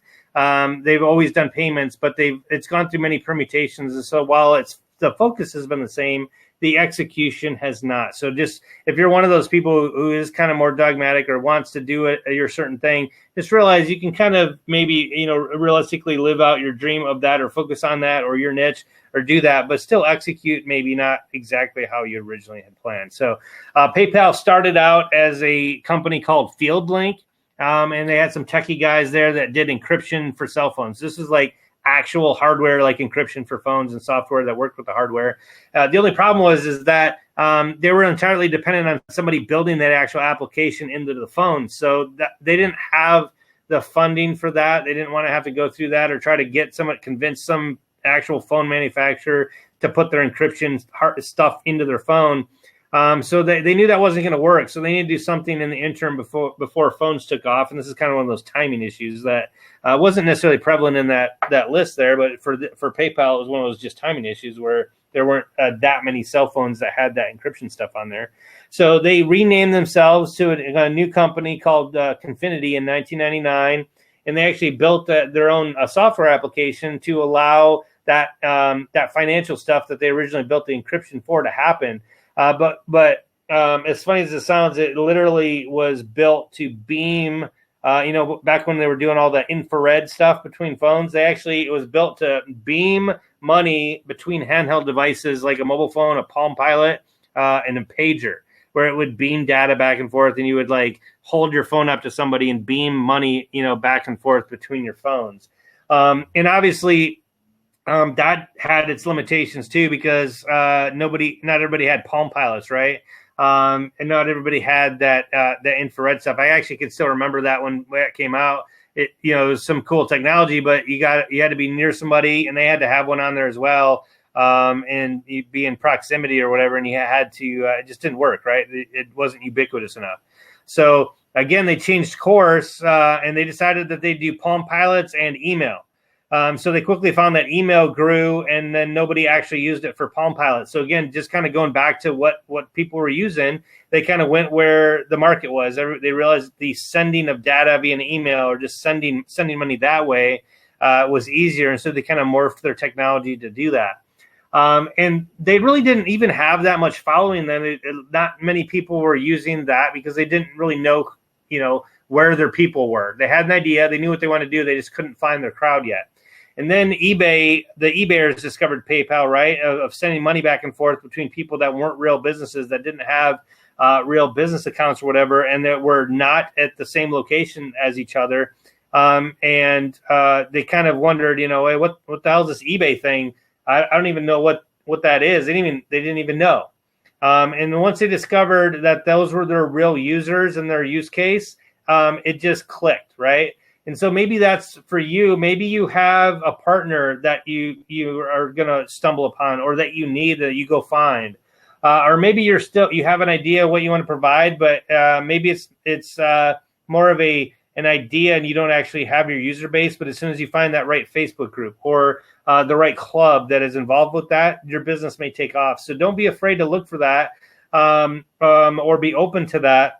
But I think, again, the rest is history on this one. eBay actually, it fits so well that, they actually bought them and came part of their actual platform at that point. So you can have strong views on what you want if they're loosely held, right? But if something doesn't make sense, rethink it.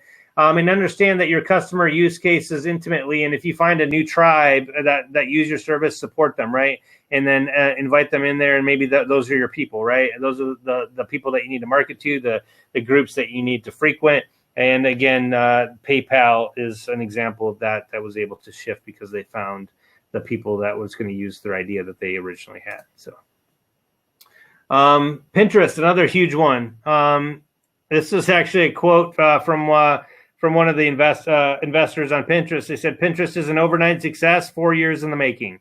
And a lot of times I think directories are like that too, where A lot of times it's a slow simmer and a slow boil for a while until they find the group or somebody takes off and they spread it to the right people and it just takes off because the ideas sound, again, kind of like PayPal. You just got to find the right people, same or the right idea, and it just takes off like wildfire. And Pinterest is, again, one of those. So originally Pinterest was started with an app, and they tried to make every phone into a clothing outlet store, basically, and it was called Tote. And what it did was it pulled all the data from all the online catalogs and just basically made an Uber catalog from all the different shopping locations so you could find products across retailers. Kind of almost like Amazon, I guess, where but it's for shopping, right, for clothing, bags and stuff like that. But it was called Tote. And while the problem is that everybody loved looking at pictures of all the clothing or people in clothing or the cool stuff that all these product people were putting on, the marketers were putting on all these individual shopping locations across the internet. They were basically culling all of those cool, fancy model people into a photo gallery, right, where people could see all the different products and all the different advertising. The only problem was people weren't actually purchasing from the app. All they were realized they were doing is that they were favoriting items to go share with their other friends to say, hey, look at this. Like they were showing them the picture as opposed to actually buying what was in the picture. And so the owner, Ben, basically, he collected insects as a kid, and it was an example in his brain of people's tendency to share their collections with one another, right? When you collect something, you want other people not necessarily to collect the things you do, but you want to show other people your collection, right? Somebody comes over to your house. I don't think they collect as much as they used to. Everybody used to have a collection back in the day, but those people love to show that still do love to show the collections to other people, because it's not enough to know that like you stare at your collection all the time. You want other people to look at your collection. So he realized people were doing this only in the digital form, that they were showing other people's collections. So it made total sense because, they got the idea from the shopping app, and you don't necessarily need particular items when you shop for shoes or you shop for dresses, right? You basically add those boards to the buckets, right? When you're looking for something, you look for other examples. And so the switch kind of flipped in their head to go and, hey, just adding buckets or boards of photos, everybody will want to do this. And so they made that switch to doing that. And I think everybody who's used Pinterest knows what that is, where you just kind of pin images right to boards. You make collections of images and show other people. But one of the things that they did too, that you wouldn't think of for these companies that actually went big, and it kind of just goes back to, the work ethic that it takes to get these things going. And because I see this a lot with directory owners, that they're just like, I need it to launch it. I don't actually, do I have to log in? We have to log in every week and do stuff or reply to people. I just want it to make money, right? Even Pinterest is an example of this, where they put in the hard work to get things going and did things that didn't scale. And what I mean by that is, this is what he said. He said, we were obsessive about the product. We were obsessive about all the writing and how it's described. So they took very care to talk about how they were writing it, both in their emails and the copy on the website. And he said they personally wrote to the first 5,000 to 7,000 people that joined the site, trying to get them involved, ask them what they wanted, what did they like, share it to your friends or whatever. So just think about that, and think about the work that you're putting in your directory, or people that are complaining that they have to write 10 people this week because they don't have time or too busy trying to do other stuff. The founders of Pinterest wrote the first 7,000 people that joined Pinterest personally. So again, goes back, pay attention to user behavior. Don't be afraid to do things that don't scale to figure out what you need to figure out, right? And to build that initial traffic, because a lot of times people stop their directory or fail before they get to the finish line, or before where they could be successful, because they give up, right? I think it's too hard. I think they don't need to talk to 5,000 or 7,000 people to get that drumbeat going, and sometimes you do, right? And Pinterest is an example of that, and you can be successful too. Don't be afraid to put in the work to get the traffic. Another huge one, Shopify. Shopify started as the founders needed an online shopping cart for their snowboard business. So there it is right there. It was called Snow Devil. They wanted to sell the snowboards, but they couldn't find any software that worked for them. So they built their own. You've heard that story before, right? I couldn't find anything, so I just did it myself, right? But they did that for shopping carts because they couldn't find one. And soon they were less motivated to sell their snowboards than they were to build a business around the e-commerce platform to sell their wares, because they realized they had such a hot commodity there, right? So they kind of pivoted and just focused on the thing. And then they kind of realized that because they built their Shopify was their labor of love, right? Even though they like snowboards, they developed Shopify to be them or what they wanted to do. So in essence, that was more them really of what they wanted than the snowboards ever were, because they did everything to what they wanted. They built it from scratch, right? And so this is Tobias there is actually the owner, and this is the quote there in the middle. He said, "It's incredibly powerful if you solve a problem you actually have yourself. It's really tough to develop a good product when you don't have a very close proximity to the people who actually use your product. The closest proximity you can have to those people is to be that person." Okay. And we went over that earlier too, about if you're doing a niche or that's not you, or you don't have a passion for, and I know Frank doesn't like me saying that, because I've sometimes with the passion thing, because sometimes if you have a passion for something, you don't necessarily want to start a business on it, because you may start hating your passion, right?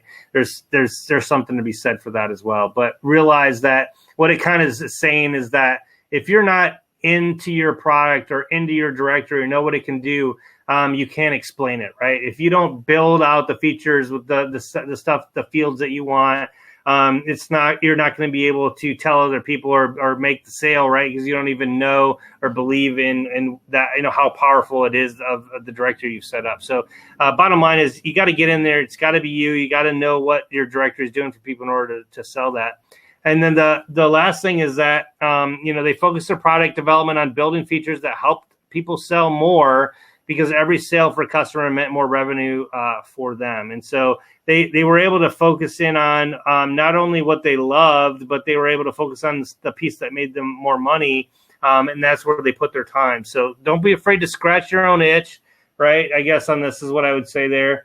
And if you create a solution from your own problem, you are your own best customer at that point. You have so much more deep insight on that you're going to be able to explain it better. You're going to be able to sell it better, and you're going to be able to convince other people that they need it better because you did that for yourself.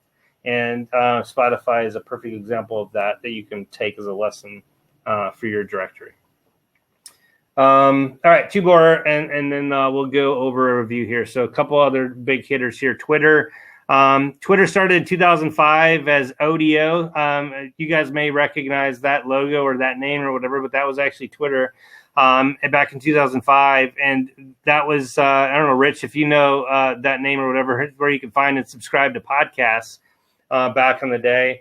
But the founders feared that their company was going to go down as soon as iTunes and Apple began taking over the podcast niche. So they kind of saw the writing on the wall on that one.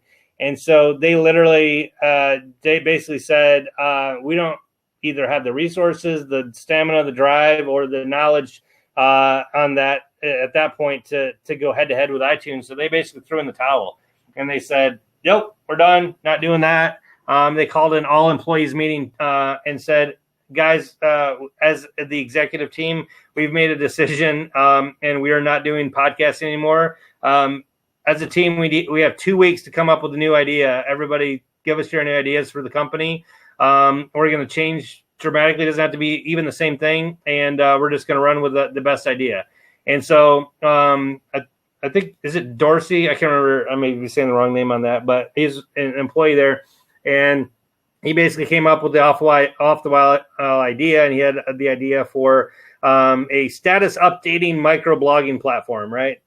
Say that one real fast. That was his idea, a status updating microblogging platform, obviously, which is what Twitter is now. But that was his new idea, and somehow in those 2 weeks, they just shifted from podcasting to status updating microblogging platform and ran with it. They convinced their stockholders to buy them out because not everybody was into that idea. They basically bought them out and started up this new company, called it Twitter. And they literally were flicking through a dictionary when one of those meetings, trying to find words that would work for the microblogging thing. And somebody saw the word tweet in the T section of the dictionary, and that's how they came up with Twitter, just by flipping through a dictionary in one of those meetings. So pretty drastic on this one, right? They saw the writing on the wall, told everybody they were switching, went out on a whim, just totally didn't know if that was going to work, and it just happened to work, right? So sometimes it's not planning.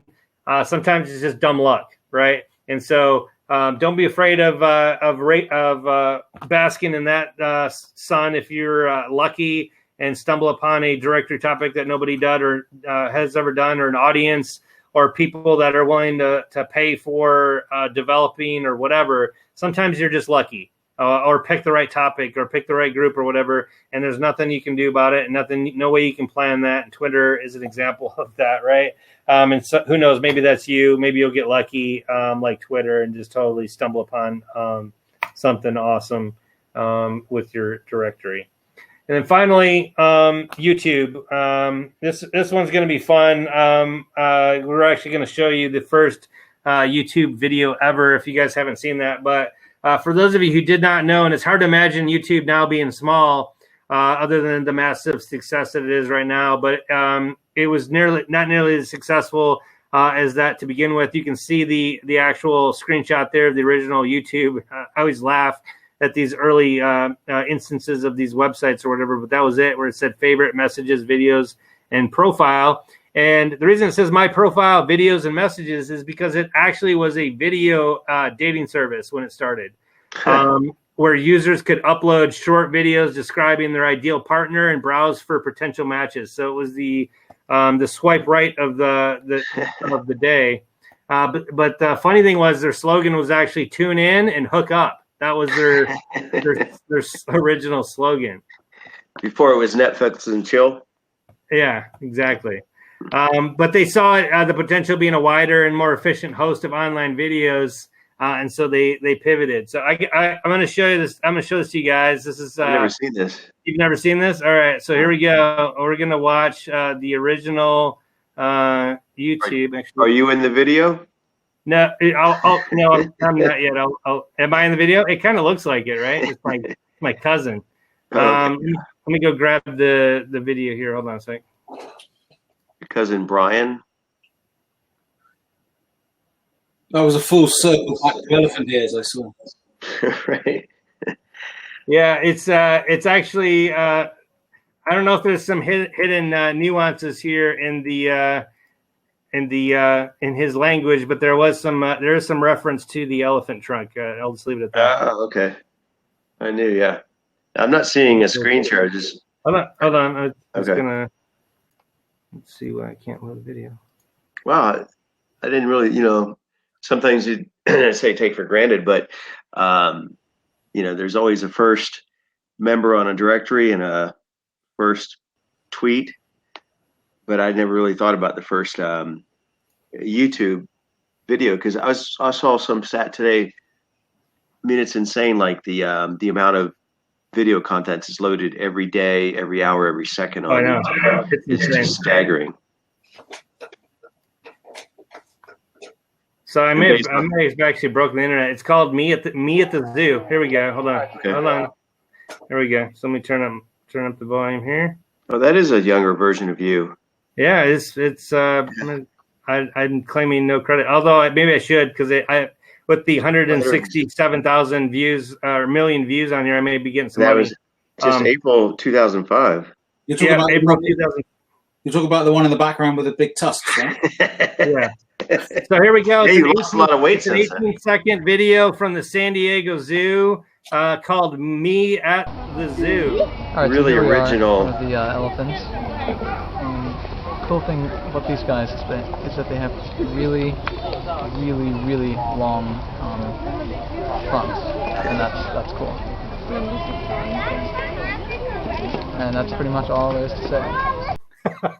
Wow. 18 So seconds. that's literally the first YouTube video about a dude saying the really cool thing about elephants, they have really, really, really long trunks, and that's all there is to say. And you say 18-minute video in YouTube in 2005. That's how it all began. and that was his dating profile, yeah. That was his dating video, yeah. Hello. and San I'm Diego. sure he was talking about the elephant trunks, I'm sure. Yeah. There's always an elephant in the room here somewhere. And apparently 185,000 people didn't appreciate it. He gave it a thumbs down. Exactly. So anyway, I thought that was pretty funny, but I did not realize it started as a dating service either. But Tune in and hook up. I think I'm gonna switch my directory to. You're gonna steal that one? Yeah. Time to pivot. Exactly. So here was the interesting thing, though. Here is Google. It's the old beta vice VCR thing. Google said also had before they bought them out, they had a video codec thing too that play in service, and they said, it was one of the engineers says, I don't know how they won. Our video quality was so much higher, right? Like the techie nerd would say, right? I don't know how our video quality is much better than that. And what YouTube said is, people don't mind if products aren't perfect as long as they work, right? And so you have to do one thing well. And what YouTube did well was they did simple is better, right? There was an easy upload that you could upload the video in any format, and they did the codec and translating to Flash in the background. So it didn't matter what the format was. Just give us your video. You don't have to do anything on your end, techie stuff. Swap it for internet play. Just upload it. We're going to convert it. And then they also had an easy way to share it just with the URL. That was the first time that people could just share the URL and then play a video. And so two simple things. They had the easy button, right? The click to upload. It just said upload. You upload the video. And then after they converted it, they gave a URL and said, go share it. And so Interesting to note, there's 5 tabs and only one of them is videos out of the 5. Mm-hmm. And yet that's all they are today. Yep. Yeah. Huh. So again, back to the and I think it's a really Can we guess his password? So what if we could log into his account? He's got his screen name. Wonder if we can guess his password. Techtators.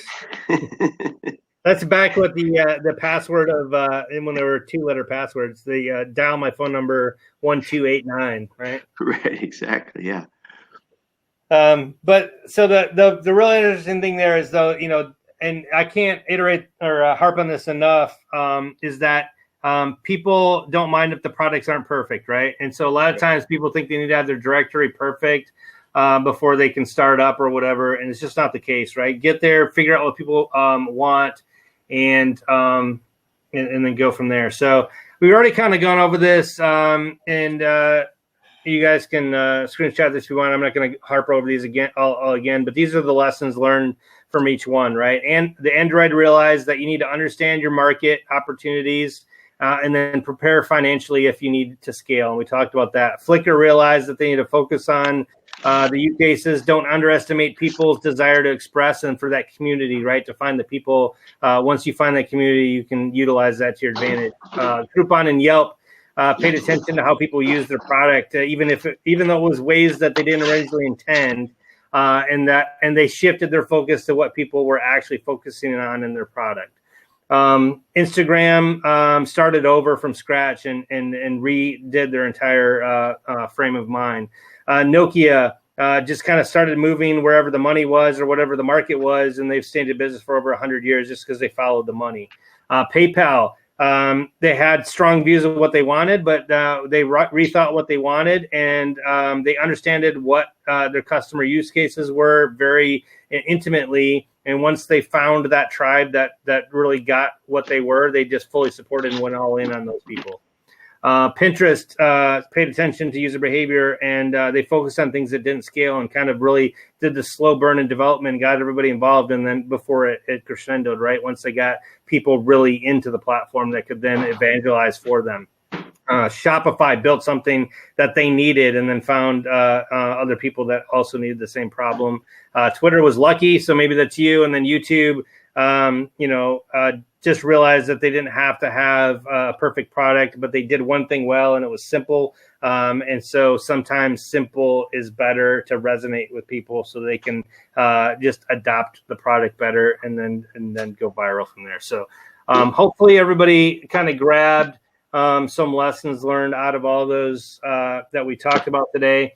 And I'll just kind of laser focus it even more down to my 3 pivot lessons there from today, and then we'll call it a day. Focus on what you have, right? If there's some aspect of your business that isn't working, there may be another aspect that is doing extremely well. Maybe you just have to look at the analytics. Maybe you just have to ask people or just pay attention to what pages are being viewed, but focus on your wins and then try to expand on them, right? Because it doesn't always have to be the same original focus that you were going into your directory for. It may be something else. Second thing is cut your losses, right? Even if you're in love with your business idea, maybe other people are not, and you can't keep pursuing it if it's not striking a profit, unless, again, that's part of the plan, unless you have a bunch of backing, or unless this is not your primary business and you're just kind of funding it as a hobby until you find something that clicks. If it's what you're doing, it's a business, cut your losses on that. Don't be afraid to shift or focus in on something that is making money, just to spite your idea or to soothe yourself, right? Maybe what you want is not what the business needs. And then the last thing is just follow the money, right? Ultimately, your business needs to be profitable if it's going to survive. So, throw all those hypotheticals and ideals out the window. It's not going to be exactly what you wanted, just like we talked about at the beginning of the talk today. Instead, focus on what you can generate the most revenue. Don't be afraid to try different business models, right? And then phase them out if those aren't working. But you never know what that other business model or monetization method that you hadn't tried before is really going to resonate, and then that takes off. And again, it just takes 1 or 2 of those things that take off that could make up for a myriad or of other things that weren't paying off, right? And then, just like we were talking about earlier, if you go back to the first point and you find something that does resonate, that people are willing to pay for, and you focus all your attention on that, that's when you're going to really take off. And as soon as you have, just like some of these other businesses, as soon as you have that money coming in, and then you can maybe go back and revisit something that was of interest that you thought were close on, that you want to spend some time and money on, because now you have the resources to be able to do that. But again, especially at the beginning of these directories, you got to do these 3 things. Focus on what's working. Don't be so in love with your idea that you're not willing to shift, and not being willing to put your time and effort into the stuff that is providing money just because it doesn't align with what your original thoughts were. So hopefully those help as well, and that you guys got something out of the initial business stuff here. So next week, we're going to go over kind of the business plan, why you want to do a business plan, some of the different features of that, and the 5 Ps of the business plan. I'll kind of cut it a little bit short today because I know we're out of time here, and we covered a lot of that stuff and a lot of use cases. Anything from some of those examples that we gave there that they didn't know or caught them by surprise, or they see maybe in their own company there, or their own directory, or something that you're going to take from the discussions today? I recognize that brand that used to be Twitter, but I didn't realize they were in the podcasting space early on. Because I did recognize that logo of the brand, but yeah, that was, not even the early days of podcasting. It wasn't really that big of a deal. And then the other observation I think I shared before about Groupon is that thing of pivot and funding and when to know, to what's that Kenny Rogers song? When to know when to hold them, know when to fold them. Right, exactly. So know when to walk away, know when to run. And Groupon didn't follow any of those rules because they got the iconic offer from Google for like something in the neighborhood of 1.6 or 2.6 billion dollars, and they were on fire. They were on a rocket ship, and they're like, "No, we got this." And I always say, "When's the last time you heard about Groupon?" or whatever, But like you said during your presentation, you couldn't go, an hour without getting an email or a phone call or hey, you want to get on this Groupon? You want to get in on this Groupon? They were just flying left and right. And I guess they're still around. I haven't been to their site in years, but But Let's go there. Do that. That'll be our last parade today. We'll go look at Groupon. But see what's up. I think it's more of a shopping thing now. Like I said, like I can get bed sheets and they have nowhere near the market share that they were dominated that space. And it's not that they fizzled and went out of business, but they just, and not greedy, but who's to know? I mean, they thought they were going to be 10x what they were doing, and well, they've resorted to doing an instant pop-up. Right, exactly. So they're pretty desperate. But not only that, but then also even the greatest minds of our generation and beyond, it's like not every time do they hit a home run. Like I think about Google, you picture like Google can do no wrong, right? I mean, everything they touch turns to gold, and they're geniuses, and Mensas, in terms of intelligence and marketing and sophistication and budget and finance. Talk to me about Google Glasses. Remember that venture? Just tank. Right, exactly. But just tank. So, that was right about when the Borg was taken off with Star Trek, though, and so everybody didn't think they didn't want to be assimilated. So, yeah. If I may. Right. Yeah. And one thing I don't think that ever came up. I mean, maybe I missed it here, but in your presentation and the analysis in that poll was about timing. Timing can either is so critical, right? Because you can have the most brilliant idea, but it's just a little ahead of its time, and then later it becomes adopted, but you're not in that space anymore. Or your team. Yeah, right? I am surprised it wasn't higher than it was, to be honest. Yeah, or let's start a ice box delivery service, delivering ice. It's the old Frozen thing of I'm in the ice carving business, right? For the Frozen movie. Right. Frank, what were you going to say? I just wanted to clarify my passion thing, because everybody. Oh, okay, sure. Yeah, that was a good point. No, well, but nobody gets it exactly right. Okay, I probably screwed up. Not even Ryan, the genius that Ryan is. Yeah. I think it's perfectly acceptable and positive to be passionate about your business. I don't think it's healthy to take your life's passion and turn it into a business. That's a great observation. That was an interpretation that I had from Ryan, is like, be careful that, what really gets your juices going, and that you're so, like they said, if you love what you do, you never work a day in your life. But if you end up working every day on your passion, that's very well said. It's like you can kind of ruin the very thing that you loved. Exactly. See, and if you're just doing a business and you approach it with passion, that's fine. If the passion dies and the business dies, you still have your life's passion to go back to for solace, for recharging your batteries, for coming up with a new idea. It's something you should escape to. That's why you never want to endanger it by turning that most important thing into a business where there's just no guarantee of success. And I'll tell you, I know people that have taken their life's passion, created businesses, had them fail, and never, all they would do is just talk nasty about what they once loved. Or the opposite is success can be your worst enemy, because you could be incredibly successful at it, and all of a sudden now your passion, your excitement is a job, that is stressful and requires a lot of your demand and attention. So you can no longer really enjoy it, Right. But obviously there has to be a healthy balance, and there's something. I don't think you can be successful at something if it's only driven by money. If there's no interest, then you're just going to sell a bunch of widgets. But everybody's wired differently. There's the right brain, left brain. And like my brother's very successful in business, and he doesn't. He's not that emotionally attached to it, But I don't live by my own precepts, because there was nothing I loved more in the world, and still do, although I can't do it anymore because of my health, was raising tropical fish. I did it from the time I was 8 years old up until about 5 years ago. But I was so passionate about it and loved it so much that without me knowing it, it slowly turned into a business, but I never regretted it or resented it. And I was making $100,000 a year selling extremely rare tropical fish out of my basement.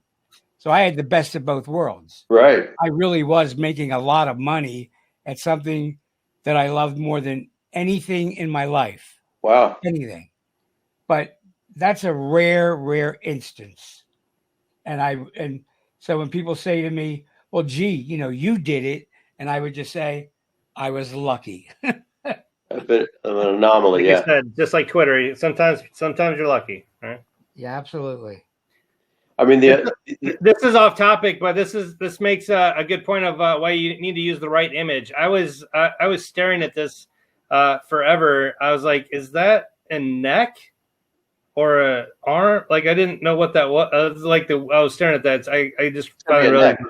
It was an anklet or an ankle, but I thought it was like a neck. With the shoe at the bottom, yeah. Yeah, I wasn't putting that together with the shoe in my mind. I don't know. I thought it was hand. Yeah. Anyway, take better pictures. It's terrible.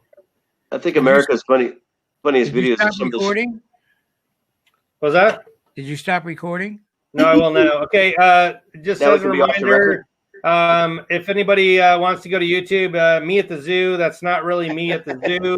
But if you do go to DirectoryVideos.com, you'll be able to see all the replays of this and subscribe in case you missed the future ones. And with that, we'll see you next time on the Directory webinar number 39. See you guys next time. Don't threaten me.